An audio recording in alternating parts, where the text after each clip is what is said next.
Amen. So tonight we have Scott teaching. So the initial, when we started talking about this lecture, was about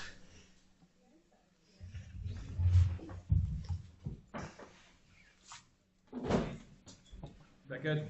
All right.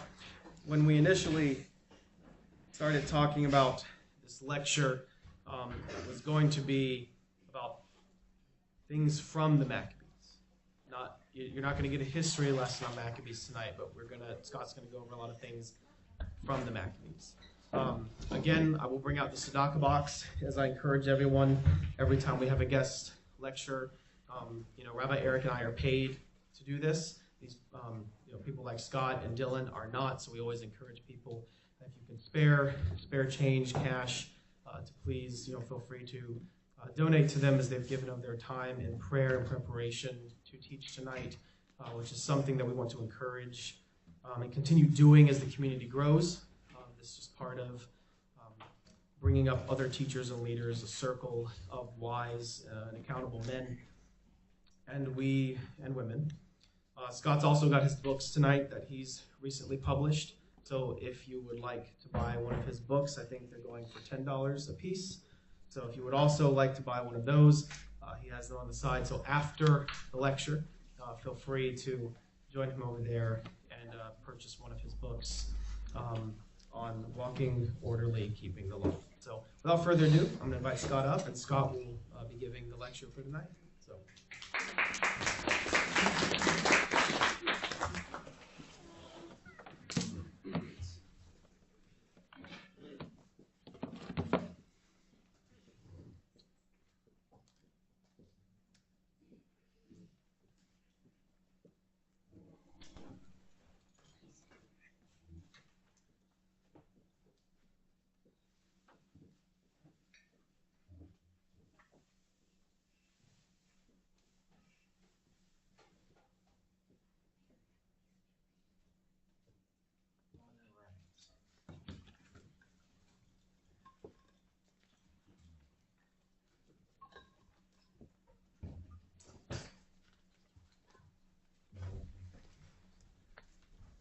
Okay, so like Rabbi Jonathan said, I'm Scott McKenzie, and it was several months ago. I was supposed to give this lecture before Hanukkah, and it got canceled due to weather. And we talked about doing lessons from the Maccabees. So when I say lessons from, I mean like, what are the principles that we can derive from the Maccabean time? What actions did they take? And that actually kind of snowballed a little bit because there's a lot more instances within the canon of the same principles that we find in the Maccabees. So I included much more. And so I entitled this called Faithful Force When Disciples Use the Typically Despicable Arts. And so what are despicable arts? So I got this idea from Immanuel Kant. So he's a philosopher from the Enlightenment era. And he is a great deal of a moralist. In fact, one of his maxims is ought implies can, and I actually use that in my dissertation to show why, like if the law was given, like a lot of people say that the law is impossible to do, but no, if a loving God issues a command, it's actually a possible command. So like he's not going to tell you to do something that's not within your strength, or he'll give you the strength to do it. So nothing is impossible, right? So he comes up with that maxim. But he also, in his other moral writing, he talks about what he calls the infernal arts. And he talks about statecraft and intelligence operations, espionage, things like deception, misleading, lying, fabricating evidence, treason, coercion, all these things that are usually typically bad, right? We would all agree that if we did those things, we'd probably be doing wrong in most cases. But he calls them infernal because he thinks that they are wrong in all cases, right? So he's a very strict moralist. But in order to get a good alliteration, I changed it to despicable arts, so disciples, despicable arts. instead of infernal arts. But despicable, it typically means like deserving of scorn and contempt, vile actions. And all these can be, but based on a real reading of Scripture, we find that the saints are actually doing some of these things for the Lord, for good. And so maybe they're not, as Kant says, as being infernal. They're actually morally permissible, or maybe even obligatory in some cases. And so what are some of the despicable arts? Right? I talked about a couple of them: deception, treason, assassinations, warfare, right? So like we have to ask questions, moral philosophy and even moral theology is not like cut and dry like a lot of people like to make it. So like, when is killing not murder? Right? Are there conditions that have to apply? Right? If I just go and smoke Robbie right now out of cold blood, that's murder. But if he's trying to harm my family, what is that? That's self-defense, right? So that's a legit killing, right? That's justifiable. Don't worry, you're safe, right? So there are certain conditions that have to apply. So is it a sin to lie? Yeah, it is, right? Is it a sin to lie in all cases? No, right? So we have like this continuum of objective moral truth, but subjective moral truth simultaneously. It's based on conditions, right? Based on circumstance. So things can't apply equally at all times. And so like treason, what are like historical examples of treason? Everyone likes to point at Bonhoeffer. That's kind of an overused example of treason. I like some of the more Soviet cases of like Arkady Shevchenko. He was a diplomat that defected, or Oleg Gordevsky.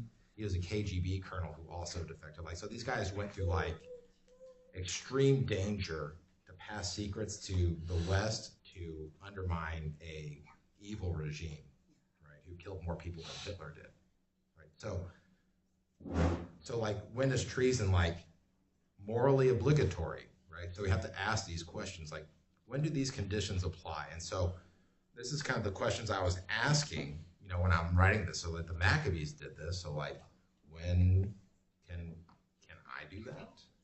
Should we do that? And so those are questions that we're going to talk about, but not really answer, right? Because we can't answer them, right? Because you have to find yourself in that position. But even beyond the individual level, so like, can this apply to societies, right? Is it okay for a society to interfere with another society if they see a potentially evil act about to occur? So for instance, in 1948, the United States and the CIA and everybody else in the West decided that they were going to interfere with the 1948 elections in Italy. Why? Because the Soviet Union was about to win that election, right? They were about to like convert that into like almost a Soviet bloc country. They were winning in all the polls. The communists were going to win. So a huge propaganda campaign. So that's another issue, is propaganda. A huge money effort went into like support political candidates, and they undermined that election. And a Western candidate won. Ta-da, right? Like magic. And so, but then the CIA also does things like, they try to assassinate leaders that were like legitimately elected, right? So like, so which one is good and which one is bad, right? And so we're not going to answer those questions, right? But these are the things that I was thinking about, and then I looked at examples in the Bible. So like, we can't answer all the hard questions in 45 minutes. So if you came for an answer on particular situations, come to the wrong guy. We're talking philosophy and theology, not actual things. Okay, so like look at the deception in the Bible, right? The midwives in Egypt, do they straight up lie to the state? Straight up, like the head of state. Nope. It's like they're giving birth and we can't stop them. Like they're just doing it too fast, but they're hiding them the whole time, right? Rahab, a prostitute spy in a city, who not only lies to their like police force, hides spies within the walls and then helps them escape. And then she gets like freed herself, right? The Magi, right?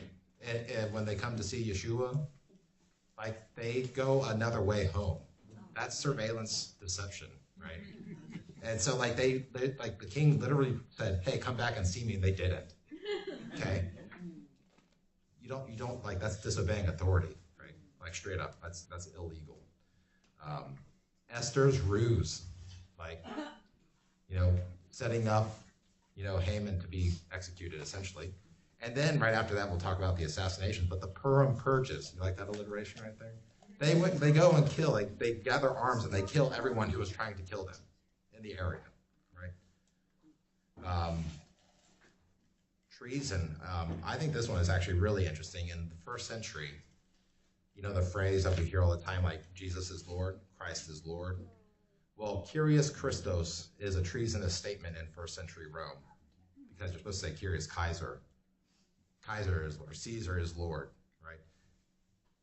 When the Christians come along, they're not saying Caesar is Lord anymore. They're saying Yeshua is Lord, right? So they're not paying homage to pagan deities. They're not paying homage to someone who claims he is God. No, that's an abomination, right? So this is phrase, so either Caesar is Lord or Jesus is Lord. In this case, like it's a treasonous statement. And so like people are getting in trouble for this sort of stuff, first century.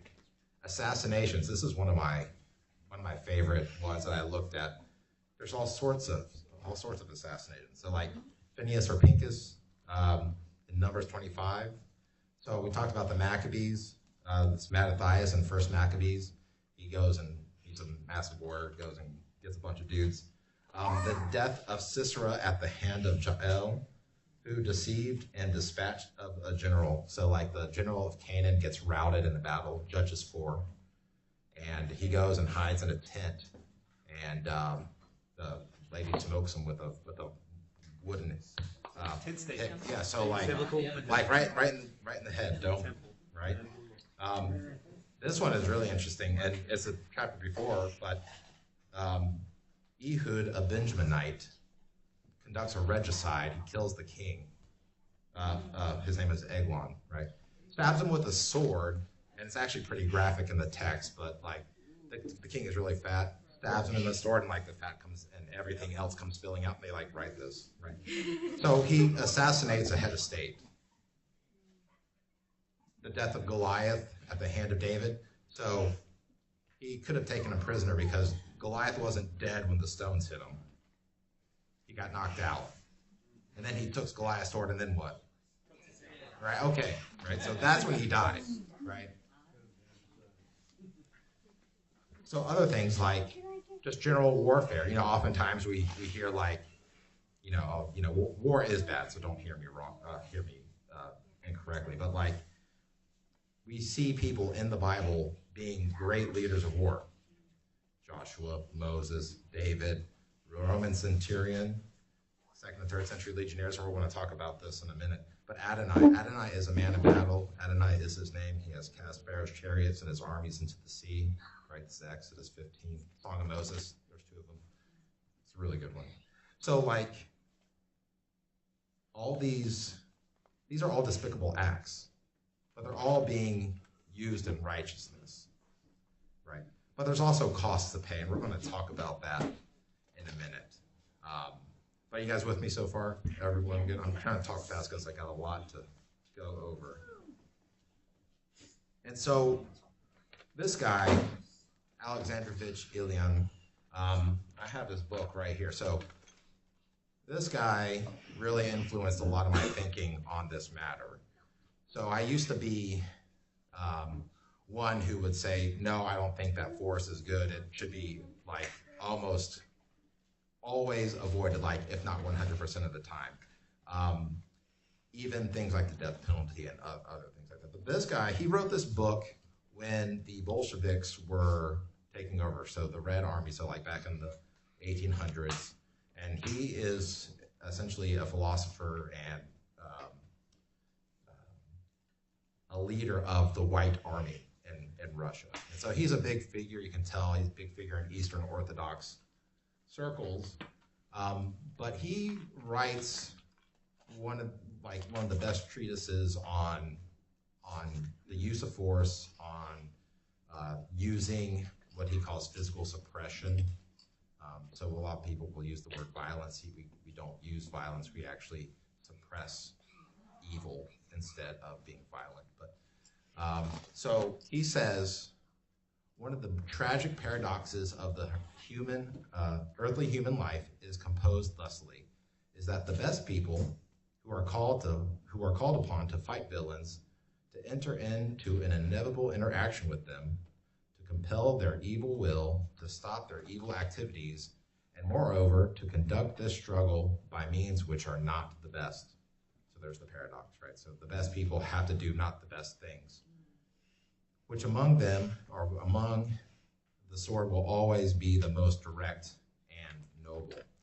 And so we're going to talk about a continuum of physical suppression here, like at the very end, and kind of what I modeled after Ilian's book, and talking about love versus like just straight up anger.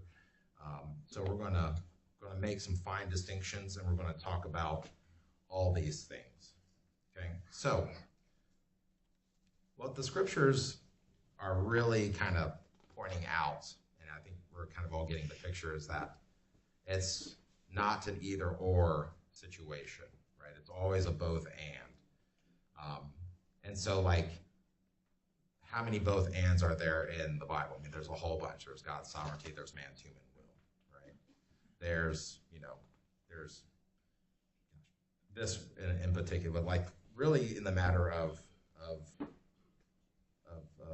philosophy and theology, we have like matters of the mind and the body, right? So the soul versus the spirit versus like all these things like are all interacting, and you come into great error when you emphasize one over the other, right? So if you are, a moral Platonist and you are a big fan of Plato, you're way over here and you bifurcate the body and the mind, and everything is ethereal and nothing is physical, and there's ideas out there and they just kind of supervene on reality, but the flesh doesn't matter, right? And then we get a lot of bad heresies about the body, right, on that, right? So your body doesn't matter, it's all ethereal, you're going to float in heaven for the rest of your life, there's no resurrection, right? On this side, if you're like Aristotle, everything's material, there's nothing ethereal, everything's based on the brain, and everything is just physical, right? So you can materialize everything. And so like we have these poles, like you have total free will people over here, you have total crazy Calvinists over here,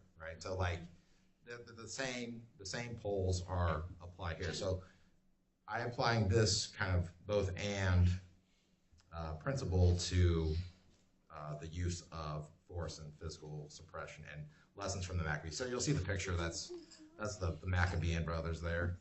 So in 2 Maccabees chapter 7, there are 7 brothers who end up being martyred because they wouldn't eat swine's flesh. Okay? And then they're all filleted like right in front of their mother, and then their mother is murdered at the end, right?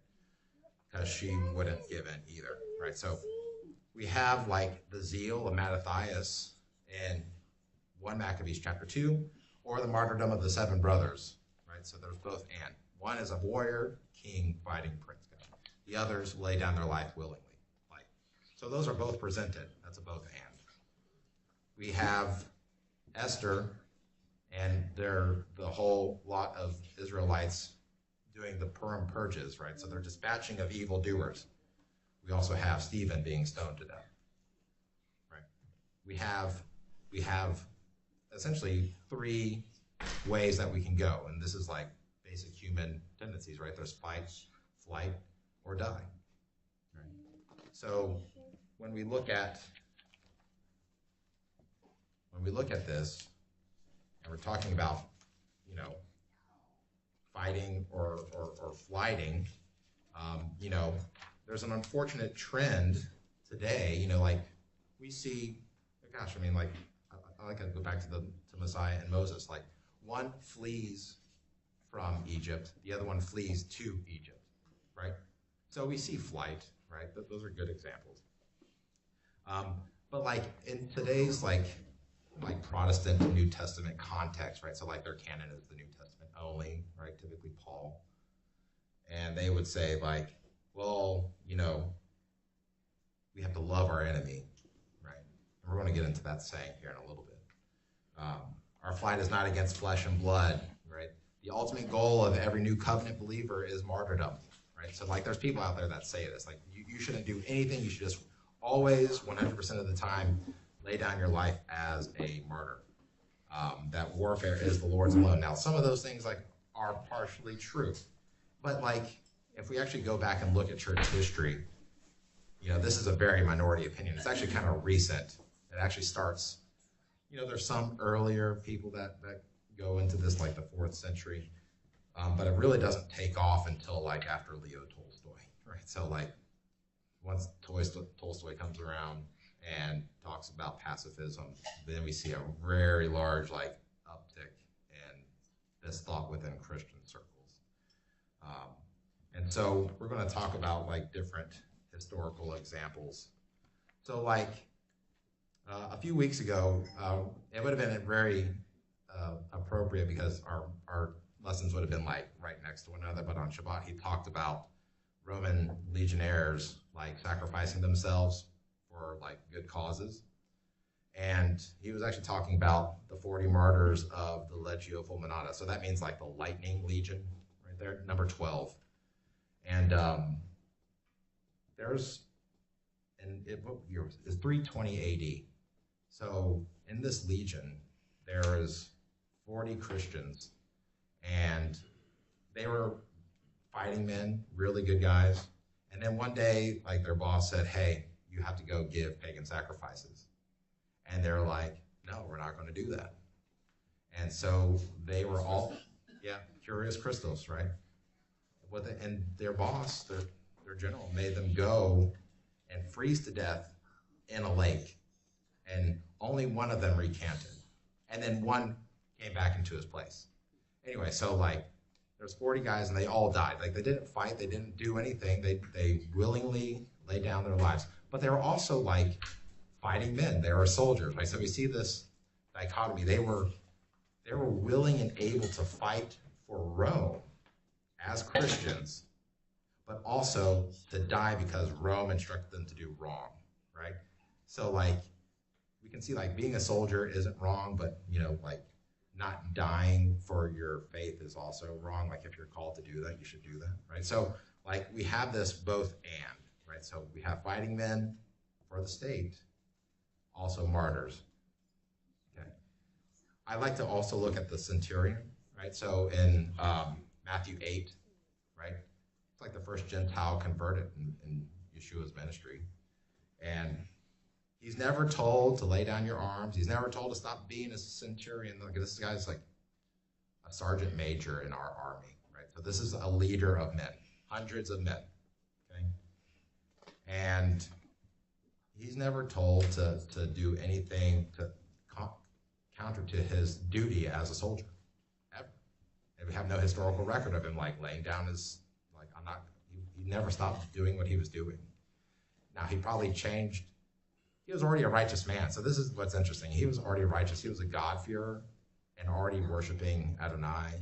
And so he was probably treating people with respect. Now, there are soldiers who won't treat people with respect, right? So, we have this dichotomy. So you can do the same job righteously or unrighteously, right? So you can be a good soldier or a bad soldier. There's good cops and there's bad cops, right? Right? We know this, right?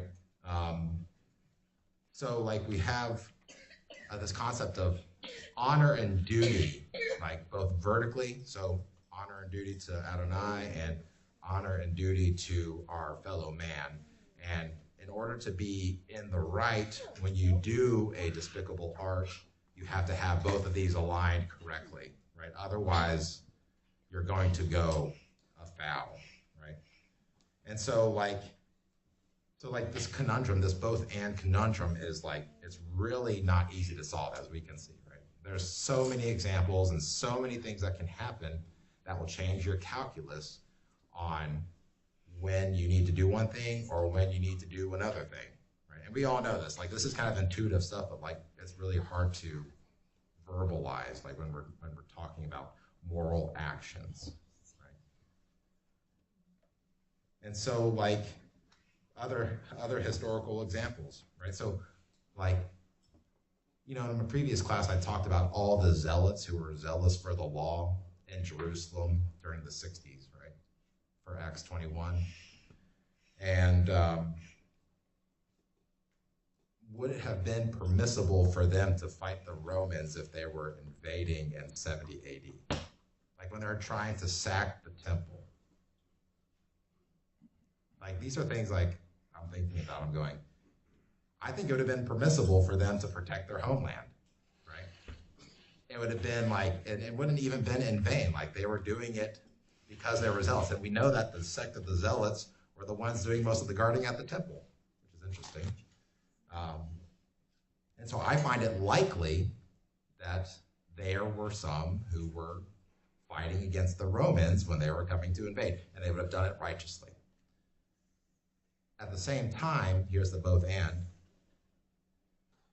we have a bunch of them fleeing, right? A bunch of Christians in Jerusalem flee, and we know this to be true, and I write about this in my book, so I have a whole section dedicated on this very thing.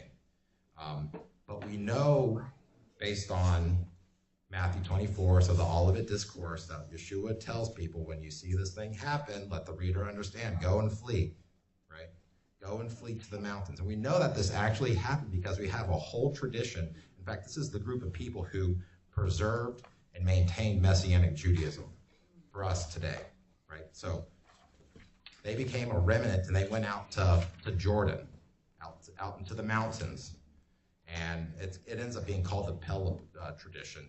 And these are the people who believe in Messiah, they accept Paul, they rejected proselyte circumcision, they maintained 8th-day circumcision, they kept the feast days and everything. Like all of our core beliefs, these people held them. And they're the reason why, essentially, the eastern side of Christianity is completely different from the western side or the Roman side, right? So when we have the writings of like Ignatius and others about that time, they're writing about certain heresies in the East, typically like the Ebionites. But the Ebionites, I think they reject Paul and a couple other things. Like they're kind of weird, but They reject eating Messiah, virgin birth. Yeah. But what we find in some of these writings, like from Eusebius and from Ignatius, they actually talking about the groups, and then they mention this group. And they say, we can't find any fault with them except that they burdened themselves with the feast days and circumcision. And so, like, they're literally considered as brothers. And then, like, other groups of this, so Polycrates and Polycarp, they end up being, like, keeping Passover, and the Quatrodecimians, they keep the 14 Nisan date for Passover. And then the West, like, completely gets rid of it. So we have like the antinomian West, and then like the quasi-nomian people like in the middle, and then we have like groups who are like fully pronomian or Messianic Jew, and they preserve this tradition, and then they kind of die out around the 4th century, right? So that's like a side, right? But we know that this happened. So like I think it was righteous for them to fight. I think it was also righteous for them to flee because they were commanded to flee too, right? And then then we have Paul's writings. So this is like in the 60s. I think that Christians should have paid the levies that were put against them because they were considered Jewish, right? So in Romans 13, this is what Paul is talking about. So there's Gentiles who should pay their taxes because they're Jewish. And so like they're being considered as like one body. And so Paul like staves off this bifurcation in Rome, at least for like 100 years, based on his work in Romans. But eventually we see like Hadrian's domination, and then all of a sudden like Christians are like, no, we're not Jewish. Like, we're not going to, we observe a different day, we don't do circumcision, we don't do all these things. And that's where like antinomianism like really like takes off. Is later, right? But it wasn't like that at first. It wasn't like that at first, right? And so, like, that's what Paul's trying to stave off, is this bifurcation, that he wants to keep Jew and Gentile together, and the way you do that is with like one orthopraxy, right? And if you are told, hey, you look too Jewish, pay the tax, and you should have paid the tax, and that's it, right? So then, like, there's other issues, right? Like, would it have been morally permissible to fight against Herod when he issued the decree to murder babies? I'll tell you what, I'm putting a sword up, guns going up. You know, I'm going to shoot somebody if they're going to come and take my kids. Hands down, right? It's morally permissible to do that, right? I wonder why there's no record of that happening. I know. But, you know, like, so, but like, why is there no, and it kind of baffles my mind, like, why is this not recorded? But maybe they didn't, maybe they couldn't, right? So, like, there are situations where you can't, right? And this is where, like, fleeing and deception and, like, quasi-obedience, but not quite obedience comes into play, like lying to get around things, doing some things that are almost in line with that and not doing that all the way. But Messiah flees, his family flees. Like, that's a righteous thing to do, right? And so, like, we can see that depending on the situation, there's moral permissibility. And so there's objective moral truth, like there is, but then it's like immediate context, right? And so, like, you should obey your leaders. That's a good thing to do, right? That's more objective moral truth. You shouldn't obey bad leaders, okay? And so, and if, especially if they're like giving unjust and immoral commands, right? It's just, you can't do that. And so, like, fighting in rebellion is bad, and fighting in rebellion is good, right? It's both and. And so, given the heaviness of this topic, I thought I'd like lighten it up a little bit. I was like, I kept on writing this stuff, and I was like, oh my gosh, this is like getting really heavy, and you know, we're talking like some really deep stuff. And so I was like, okay, what is this theology really at its base? And I was like, it's Kenny Rogers. You got to know when to hold him and know when to fold him, right? And so like when we look at stories like the Maccabees, like Mattathias or the Seven Brothers, like we have to answer the question, and it's a painful question, and it is fraught with difficulty. And you might be the hero, and then later on you might be the villain, right? And so like it's a matter of like, because look at the line that Mattathias induces, right? So the Maccabees take over, and then who's like the descendants from the Maccabees? Herod, right? So like we have righteous deeds, and then they institute the religion that the apostles end up overturning. Proselyte circumcision, right? This whole thing, like, so Galatians is all about what the Maccabees started to insert. So like we have this great miracle, you know, this deliverance, but then they end up becoming the villain, right? It's good and it's bad, right? And so like when I think about Hanukkah, well, I go, well, okay, well, the apostles ended up thinking about the Maccabees. Yes and no. Like, they did really good, righteous things. They protected the people. They got rid of Greek tyranny, and they cleansed the temple. Good on you, right? They instituted proselyte circumcision, not biblical, right? King Herod comes from the same line, not good, right? So this is kind of what we have to look, right? And so, you know, sometimes it's our duty to stop evil, right? To be that person that says no, right? Sometimes it's our duty to not say no, but to say, you know, here I stand, I can do no other, to quote Martin Luther, right? Go ahead and kill me. But in both cases, what's interesting, here's the dichotomy, right? In both cases, you have to be willing to die. You have to be willing to die to protect somebody, and you have to be willing to die to lay down your life, right? And maybe that laying down your own life protects somebody, right? So like, ultimately, we come to this point where we have to say, okay, am I ready to like lay it all out on the line, right, for what I believe, right? So you can believe things all day long. This is the difference between Plato and Aristotle again. You can believe it all day long, but if you don't do it, what good is it, right? Like, you can hear the law all day long, but if you don't do it, right? So like the same principles apply here, right? And so, you know, this kind of brings me to, you know, like these last couple topics about like dying and coercion. So like, what's the fate of cowards, right? And we're fighting against baddies, like, and real enemies, right? There's bad guys out there, like really bad people, and they need to be stopped. Right?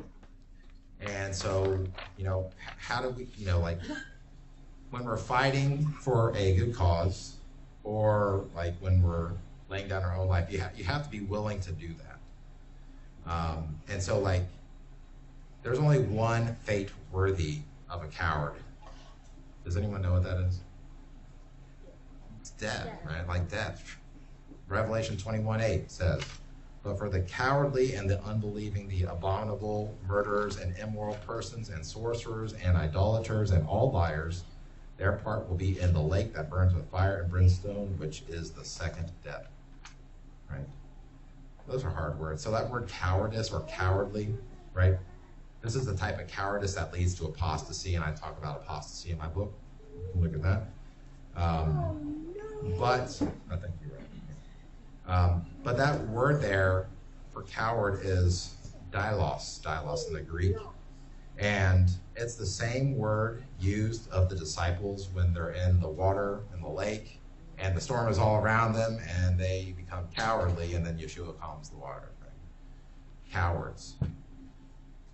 So it's a lot worse than just being afraid. It's like afraid up to the point of I'm leaving, like, because there's one thing to be afraid. Like all soldiers end up being afraid. Like if you've ever been in a situation, all soldiers have that little pit of the stomach thing. All right, here we go. I got training. Let's go. Right? You have to overcome that. Well, that's called bravery. Right? It's called bravery. So you can be scared, but be brave. It's okay to be scared, but you shouldn't be scared and cowardly to go away. Right? Now, going away is not the same as strategic withdrawal. Right? So you can see something and say, okay, I can't fight that. I gotta regroup. I gotta regather. I gotta get with some people and do that. Right? So that's not that kind of cowardice. Right? But it's also used, the same word in the Septuagint, used in Deuteronomy 28. So this is the men who were afraid and faint-hearted before going into battle, right? Dialos. It's used in Judges 7 in reference to Gideon's men who were shaking and afraid with fear, right? Same, so they were cowards. They didn't want to go into battle. And so cowardice, not standing up to evil or protecting your family and community is a great sin, right? Shouldn't do it. And so, like, I always think, so there's a commandment in Joshua. It's like, do not tremble or be dismayed, for the Lord your God is with you wherever you go. Right. So that's directed directly at the people, like, invading the land, but it's also applicable, right? So the Spirit will give you that strength to press on, right? He's with you wherever you go. And so, like, to have the Spirit of God and to not want to or see danger to your community or to your family and to not do that is like if you don't do what the Spirit tells you to do, like, that's bad, right? It can be so bad that it leads to apostasy, right? Like, people will walk away from the faith because they come up to a situation which they think that they can't handle and they walk away. That's cowardice. And so it doesn't even need to be like, battle or anything like that. It can literally be like, it might even be like a temptation, right? So you know that you got something and you just look at it and you say, well, I'm going to go ahead and do that anyway, just because it feels good. Like that. That's like cowardly behavior, but like not in violence, right? You can resist the devil and he will flee, right? That's how this works. Right? So it's both against people and against powers and principalities. Okay, so be strong and courageous. You can fight it, and you can do it. Remember, ought implies can. He's going to give you the strength to do it. Okay. So. Is this an active form of aggression? Yes, it is. So, loving your enemy, right? So we talked about protecting our communities as a aspect of love, right? So what does, like, loving your enemy mean? And so and we're going to talk about all this Greek and Latin up here in a minute. But what does love your enemies mean? And does it always and forever mean that punishing and coercion are never called for, or things like warfare are never called for, or, things like physical suppression, are those things always and strictly verboten? Like, you can't do that, right? So is love always this, hey, I love you, I'm going to let you continue doing what you're doing, right? I love you so much, I'm going to let you wallow in that, kind of a thing. Right? I'm not going to get my hands dirty, you do you. Oh, dear. Okay? And so, I think that C.S. Lewis, I'm going to read a couple sections from Mere Christianity, but he encompasses this idea that I'm trying to present about love and loving your enemy as cogently as anyone. So I'm going to read a couple sections here, so bear with me. If you haven't read Mere Christianity, you need to. It's a must read in I think everyone's personal life. Okay, so people often think of Christian morality as some kind of bargain in which God says, if you keep a lot of rules, I'll reward you, and if you don't, I'll do the other thing. I do not think that this is the best way to look at it. I would much rather say that every time you make a choice, you are turning the central part of you, the part of you that chooses, into something a little different than what it was before. And taking your life as a whole with all your innumerable choices, all your life long, you are slowly turning the central thing either into a heavenly creature or into a hellish creature, either into a creature that is in harmony with God and with other creatures and with itself, or else into one that is in a state of war and hatred with God and with its fellow creatures and with itself. To be the one kind of creature is heaven, that is, it is joy, peace, and knowledge and power. To be the other means madness, horror, idiocy, rage, impotence, and eternal loneliness. Each of us at each moment is progressing to the one state or the other. And here, later, he says, does loving your enemy mean not punishing him? No, for loving myself does not mean that I ought not to subject myself to punishment, even to death. If you had committed a murder, the right Christian thing to do would be to give yourself up to the police and to be hanged. It is therefore, in my opinion, perfectly right for a Christian judge to sentence a man to death or a Christian soldier to kill an enemy. I always have thought so ever since I became a Christian and long before the war. This is World War II. And I still think so now that we are at peace. It is no good quoting, thou shalt not kill. There are two Greek words, the ordinary word to kill and the word to murder. Those are not those words, by the way. And when Christ quotes that commandment, he uses the word murder, one in all three accounts, Matthew, Mark, and Luke. And I am told that there is the same distinction in Hebrew. He didn't speak Hebrew, he only knew Greek. All killing is not murder any more than all sexual intercourse is adultery. When soldiers came to St. John the Baptist asking what to do, he never remotely suggested that they ought to leave the army, nor did Christ when he met a Roman sergeant major, what they call a centurion. The idea of the knight, the Christian in arms for the defense of a good cause. Now, those words, good cause there, he doesn't define what that is, okay? So this is the question that we have to ask ourselves. Is one of the great Christian ideas. War is a dreadful thing, and I can respect an honest pacifist, though I think he is entirely mistaken. What I cannot understand is this sort of semi-pacifism you get nowadays, which gives people the idea that though you have to fight, you ought to do it with a long face and as if you were ashamed of it. It is that feeling that robs a lot of magnificent young Christians in the services of something they have the right to, something which is the natural accompaniment of courage, a kind of gaiety and wholeheartedness. So, loving your enemy, right? The enemy is not the man, like his flesh. This is what C.S. Lewis is trying to get at. So it's this internal creature inside, this thing in the man, the true man that is slowly turning the whole man into a sanctified creature or into what he calls a hellish creature, right? And so there are real political enemies, like real baddies out there. Right? Say a Muslim horde hell-bent on utter subjugation of the land. We've seen this like all of like in the Middle Ages, everywhere. 600. Yeah. So like this is a perennial problem, and there was Christian soldiers who stood and fought against that, right? And they fought against it and to push them out.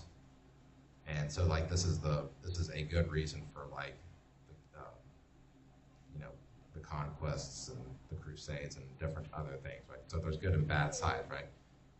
Bad villains killing Jews for no reason, good expelling bad people, right? Don't be the villain, be the good guy. But real love of your neighbor and your enemy must also leave room for their punishment, like even their death, right? So for like how loving is it really to allow evil to slowly destroy a society? Like that's not love. That's not love at all, right? Eventually, as the Torah says, evil must be purged, right? You must purge the evil from you, right? Eventually this has to happen some way. And it's the job of righteous men or righteous people to do the purging. Now, we're going to get into this Greek here. So, and this is kind of technical. So, in classical Greek, there's distinctions of enemies, right? And it's like different from our Western perspective of understanding. So, Plato's Republic, he taught that there was a distinction between a private enemy and the enemy of so a private enemy versus like a true public enemy. And so like he makes this distinction. So like, for example, when the Greek city-states were fighting amongst themselves, they're all Greeks fighting, right? Greek existence is not in peril when Greeks are fighting Greeks, right? Same thing would be like the American Civil War. It's Americans fighting Americans. So like we're not in an existential battle. Whereas if a barbarian tribe came in from the north, those are not Greeks. That's the true political enemy, right? And that word ekthros is enemy, right? That's that one right there, ekthros. And that polemios, it means war, polemios, okay? And so Plato thinks that true war, polemios, is only against outside political enemies, like real enemies of your existence, right? Satan would be like a true political enemy, right? He stands against the people of God, the Commonwealth of Israel. That is an outside force, right? At a societal level, we could say like, when the Germans invaded France, right? Political enemy, right? Germans, French are not the same people, right? So, interestingly, so I was doing some research and I was having a hard time, but I found in the Vulgate, the Latin Vulgate. So when we look at Matthew 5 and Christ says, "Love your enemy." Like in the Greek, it's like, okay, so how do we interpret it? Is it classical Greek? Is it like how much Hebraic thought is going into this? It's really hard to tell. And so then I looked at the Vulgate. So the Vulgate actually follows the Platonic interpretation, right?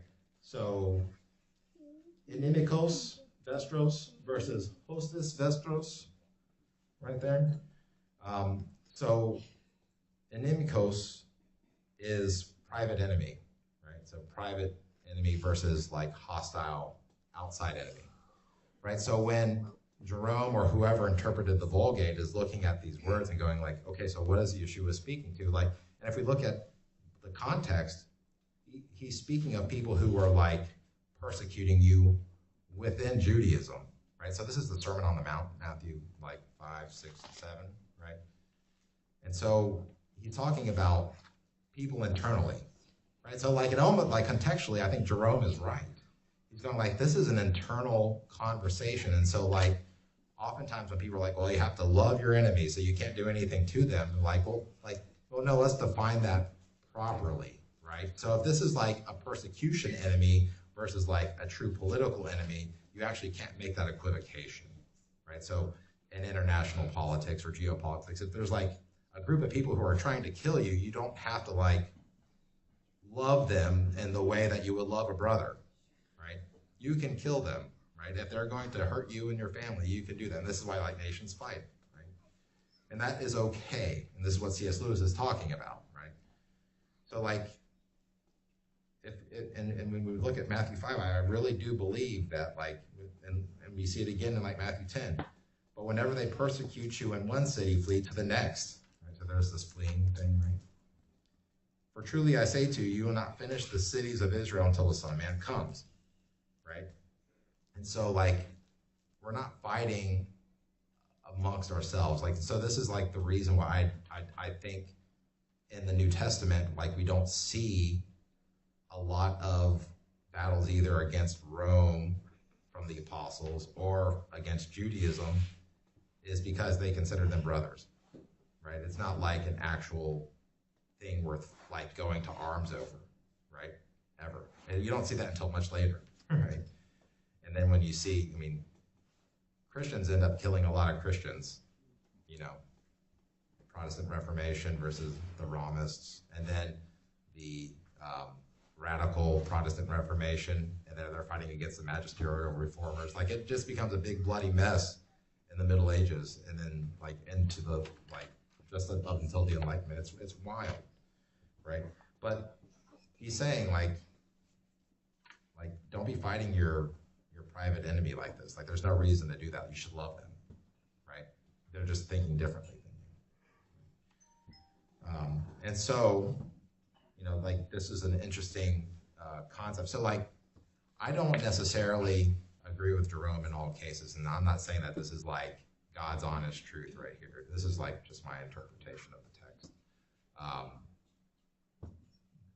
Because Jerome gets Jeremiah 31 wrong when he requotes it in Hebrews 8 and 9. So so there's mistakes in the Vulgate. But this is an interesting case, like, where the context actually makes sense, and there might be a distinction between like a private enemy and a real public enemy. So like, if there's people trying to hurt you from the outside, like, there's times when it's okay to do things, and then there's times when it's not okay to do things. Again, we have this both and situation. And so this kind of brings me to my last point, right? It's kind of an interesting concept, and this gets back into Ivan Ilyin, right? His model, right? So ideally, in an ideal state, we would all do the right thing, right? So self-compulsion, right? We would say, I know what the right thing to do is, and I am going to do it. But when that fails, it starts becoming the duty of other people to start showing that error, right? So a person stops thinking to themselves, I'm going to not do this. And then they graduate to a step above, hey, I'm not going to do that, so I'm going to force myself not to do that. So physically removing yourself, right, from a situation. That's self-coercion, right? So compulsion is mental, coercion is physical. Okay. And then from the self, it goes to others, right? So like, if they won't stop doing it and they keep on doing it, then what do you have to do? Like, this is like church discipline kind of stuff, right? You take someone to them, you say, hey, stop doing that, right? A little mental coercion, right? And if they don't stop doing that, then you do physical compulsion, right? Physical compulsion. You will stop, or you remove them, right? Right? Out of the synagogue, out of the church, whatever. The last and final step is where it gets, like, it's where the metal hits the meat. When there is a villain who is conducting such villainy, I love this word, villainy, and they won't stop, and they are hurting the social organism. So like, the body is one, right? And so oftentimes we like to atomize ourselves. I'm an individual, I can do what I want. But your actions have repercussions. They're like waves in a pond. What I do, even what I consider private might have significant effects on my family. If there's significant effects on my family, then it extends to outside of my family, because everyone feels, the saying, when mama ain't happy, ain't nobody happy. It's mostly Adelaide, though. I'm just messing. I love you. Yeah, sure. Love you too. But there comes a point where physical suppression, and this is, a lot of people like to use the word violence here, but we're not doing violence. We're actually suppressing evil, right? Villainy, right? So what's interesting is that the physical suppression of evil is love, right? And this is the paradox, right?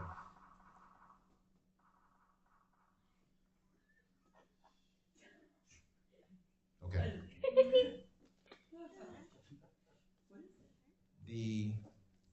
If you are doing something, so I had a soldier friend of mine, and he asked me one time, have you ever killed someone in anger? In anger. And I was like, what does that mean? He's like, have you ever been to war? And I was like, well, yeah. And he's like, well, did you ever do it in anger?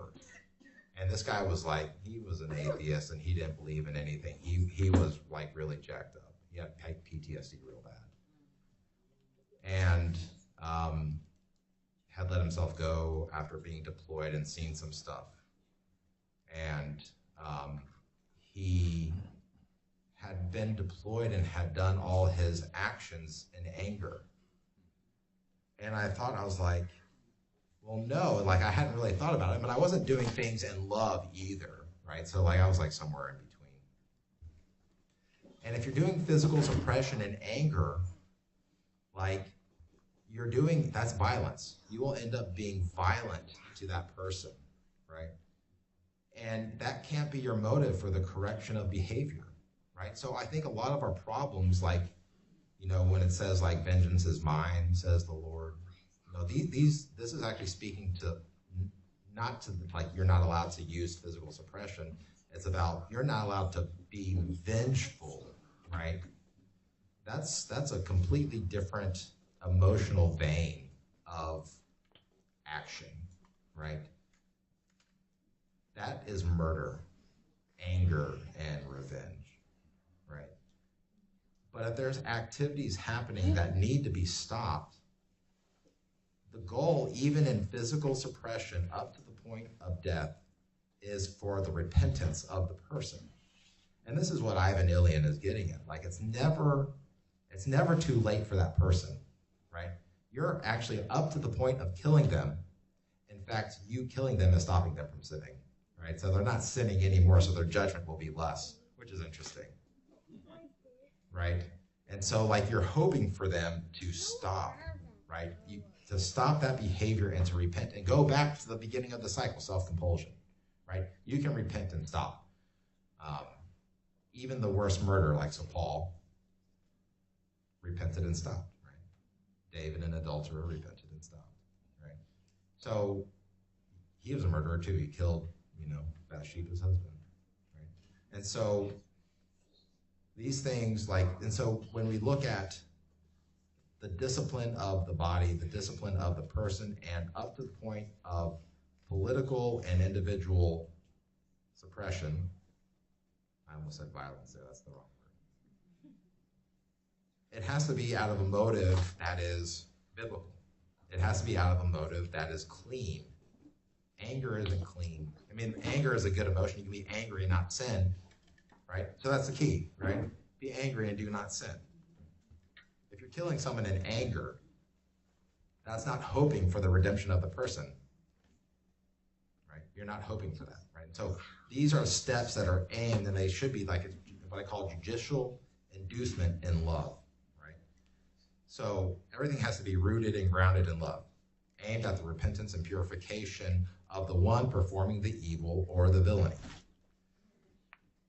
And so this brings me to my final point, and this is a point from the Torah and a point from the Maccabees. We tie this all together. It's about purification, right? Purification. And so the people who are called to do this sort of work are a special kind of people, right? Not everyone is cut out for this work. There's a priestly class, and some of the priests are warriors, some of the Levites are. But most of the priests are dealing with purification. Then there's a warrior class. So like there's priests and warriors, and they each need each other, right? They each need each other, and especially like when we see in the Torah, like the warriors among us are in desperate need of cleansing. This is the hardest work because the best people are doing not the best things, right? And so like even the soldiers who fought for Adonai, commanded to go into the land, what did they have to do? They had to be purified before they could come back into the camp because the shedding of human blood is a grievous act. It's a despicable act. And it's one of the hardest things to do.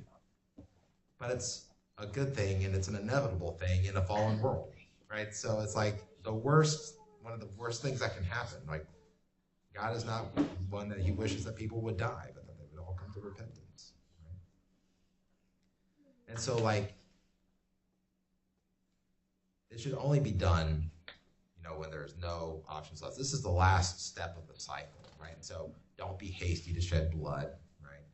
Look for all the opportunities, but like, don't not do it either, right? You have to be willing to take that step because behind every rule is a big stick, okay?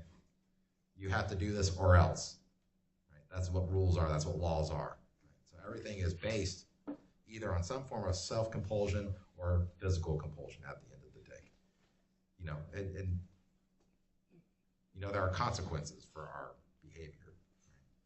Right? But like when this type of thing isn't followed, right? When this self-inducement in love or physical compulsion in love by others isn't done, and when we see, I think like the global war on terrorism is like the prime example of this. Like suicide rates go up, PTSD goes up, marriages fail. Like the soldier corps from the global war on terrorism is jacked up, like just like totally array, like out of order in a lot of cases. Substance abuse, like, I think it's interesting because a lot of them I think were doing those things either if they enlisted or got into the army like right after like 9/11, and they're like, we're getting revenge. It's not a good thing, right? And so, like, how do you, like, have a foreign policy? So this is things that I think about. Like, as a soldier, you're going to go to war, and you're like, okay, there's terrorists over here. Like, how do I love that terrorist? While at the same time, like, hey, if they're going to try to hurt me, I'm going to hurt them back. So, like, there's these things. Like, these are hard issues. But, like, if we don't approach the problem in love, then everything goes afoul. Everything goes wrong. And so this is the story of the principles that come out of the Maccabees and the scriptures, right? The both and. Hard moral questions, hard ethics, right? No one said the Christian walk was going to be easy, right? And it's a dependent thing. It's a day by day, like daily bread. Right? How am I going to approach this situation? So they're very difficult questions, and really, at the end of the day, you're going to have to rely on the Spirit and some of your own intuition to know when to hold them and know when to fold them. Right? That's if you come into a situation, what are you going to do? Well, you have to make a choice. You choose righteousness or not, and that's all I have. Is there any questions?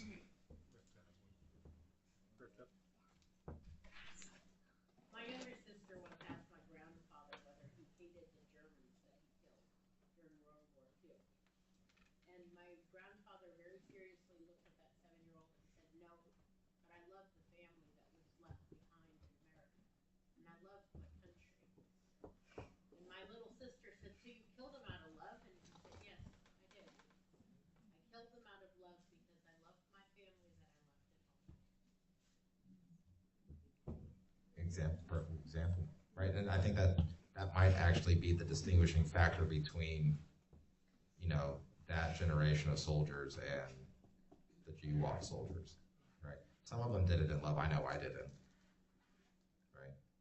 So I was in the wrong, and my family suffered because I was in the wrong for years. Go ahead. You said something about not fighting in anger, but isn't it, wasn't there holy anger? Yeah, so righteous anger is a thing, right? And there's the defined distinction, right? So there's like, are you angry for what reason, right? Are you angry because like righteousness was not done or like a great moral evil had transpired? Or are you just simply angry at the person just because they're associated with something else? So like, I think we can make a little bit of a finer distinction. So like Yeshua shows righteous anger by turning over tables in the temple. It's like the classic response. He's filled with anger, right? Pure righteous anger, right? He's going to be massively righteously angry, and there's going to be blood everywhere when he returns. So like Adonai is a man of battle. He's not afraid to shed blood, right? But he's also doing it ultimately, so justice and righteousness will be done, or repentance will come, right? Every knee will bow. So when you insert the position of non-resistance, so you see that in how Yeshua handled it, Lamentations, and you see it in the book of Jeremiah, you bow yourself unto the yoke, and you submit your back to be beaten, you submit to spitting. Where do you put that position in of even with the invading army in Jeremiah, where he says everybody will bow under Nebuchadnezzar's yoke, non-resistance? Where do you insert that into the righteous anger, fighting back, offensive, and this for the larger testimony to submit yourself in a non-resistant position? Sure. So non-resistance falls, I put it on the martyr side. So like, we see like the famous picture of the Christians in the Colosseum, and they're about to get eaten by a lion, right? So this is like the classic picture of Christian non-resistance, right? And there are times when that is actively required. So non-resistance is paradoxically resistance, right? It's just non-coercive resistance, okay? And so we can look at that sort of behavior going, hey, I'm laying down my arms for a greater purpose, right? At the same time, that doesn't mean that everyone should do that, right? Because if everyone martyred themselves, there'd be no one left to preserve the word and all this other stuff, right? So that's not everyone's story, right? And it's situationally dependent, which is of course is the hard answer, because you can't give like there's no 100% answer to any of these. So like you find yourself in a situation, what do? You're going to make a choice one way or the other. And sometimes it's laying down your life, and sometimes it's laying down your life resisting.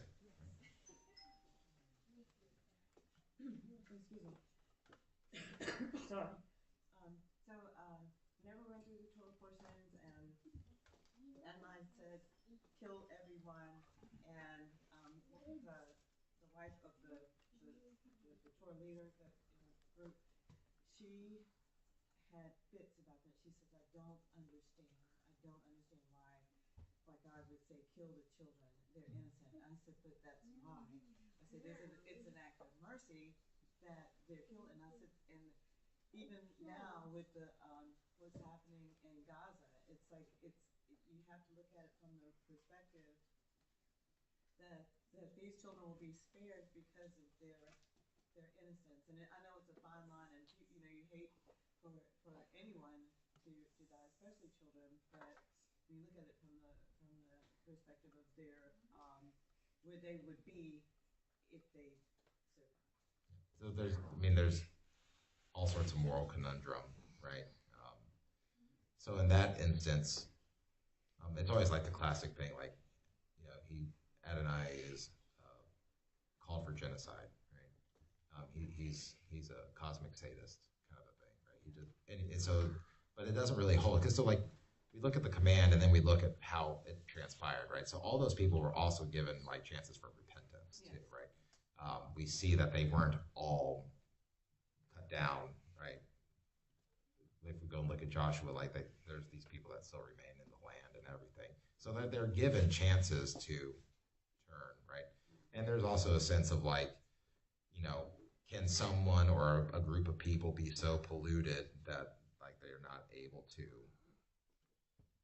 come back, right? And so like, and warfare used to be fought in a completely different way, and so we're not going to like really, I don't want to like dive into those, like that's some like deep waters, and that's like a personal conversation to the side. But there are some times like where people are not, you know, I don't want to say like irredeemable, but like they're not going to be redeemed. Like Yeshua can do it, and I'm not saying that he can't or won't, but there's no evidence that they're going to, right? And so like oftentimes people will say like, well, I'm going to repent on my deathbed. I'm like, no, you're not. Like, no, you're not. You're not going to, right? Yeah, and that's the thing. So like, you know, how bad were those people in Canaan? So we also have to, I'm going to answer the question a little bit more, but when we look at the early Bronze Age and when the invasion of Canaan and everything was going on, a lot of those people were already driven out by hornets and everything else that went ahead of them, drought and famine. A lot of those people, like a lot of the area was already depopulated. And that's grace, by the way. Amen. Right? And so how many were there, right? We don't know. And then we also see that some actually stayed, right? Some turned over, some remained, right? And the book of Joshua is evidence of that. So they took some as wives, they took, the children, The Gibeonites, you have an entire nation that folds into with Israel. And so they like the way the history is written sometimes can be hyperbolic. Yeah, right. And so that's the way it was written. But when we see the actions played out, it's not as severe, right? How do you deal with violence inflicted by an individual? And what, like, are you talking, okay, so I use the word violence as a technical term. Yes. So violence is bad. Yes. Okay, so like, So like somebody walks in the bank and says, "Everybody on the ground." I'm smoking them. Yeah. Yeah, so Would like. that be righteously justified? Yes, it is. It's righteously and lawfully justified because they are using violence against people, right, for no reason. So, like, if we use the word violence, we automatically know it's bad because that's the technical term. If it's physical suppression, on the other hand, though, so for instance, like, you can get into like numerous examples, but like, let's say you are having a mental breakdown and you start hurting people, and I arrest your movement, right? Not fatally, just with physical suppression. Stop you. And I put you in a corner in a straitjacket, and we take you forcibly to a mental hospital, right? Against your will, but you're not in your right mind, right? That's morally justified, right? Even though it was perceived physical actions against you, it's still morally justified, whereas your mental breakdown, physical actions against another person was not justified. Does that make sense? Okay, so that's how so if it's violence, it's bad, automatically, yeah. Any other? So this is a little bit deeper, like, Sure. what about things like domestic violence and domestic abuse? Okay, so abuse is always wrong, okay? So is it okay to stop that? Okay, yeah, so it's the same, like there's no distinction for me. Like if you're play fighting, so like let's say me and my sons are boxing and he accidentally hits me, in a spot that is very uncomfortable, right? I'm not gonna hurt him, right? I'm gonna go, hey, don't do that, right? You broke the rules, right? So we're playing, right? So there's play issues, right? And then, but if we get into things like actual abusive behavior, that's always wrong. So that abuse is violence. Sinister. Yeah. So like you're going at it from a position of anger or complete total dominance. Like so, there's other issues at play. It's always wrong. Mental, emotional, physical abuse, like there's no reason for that. That's not loving in any way, right? Any other hypotheticals? Okay, that's all I have. Thank you for coming.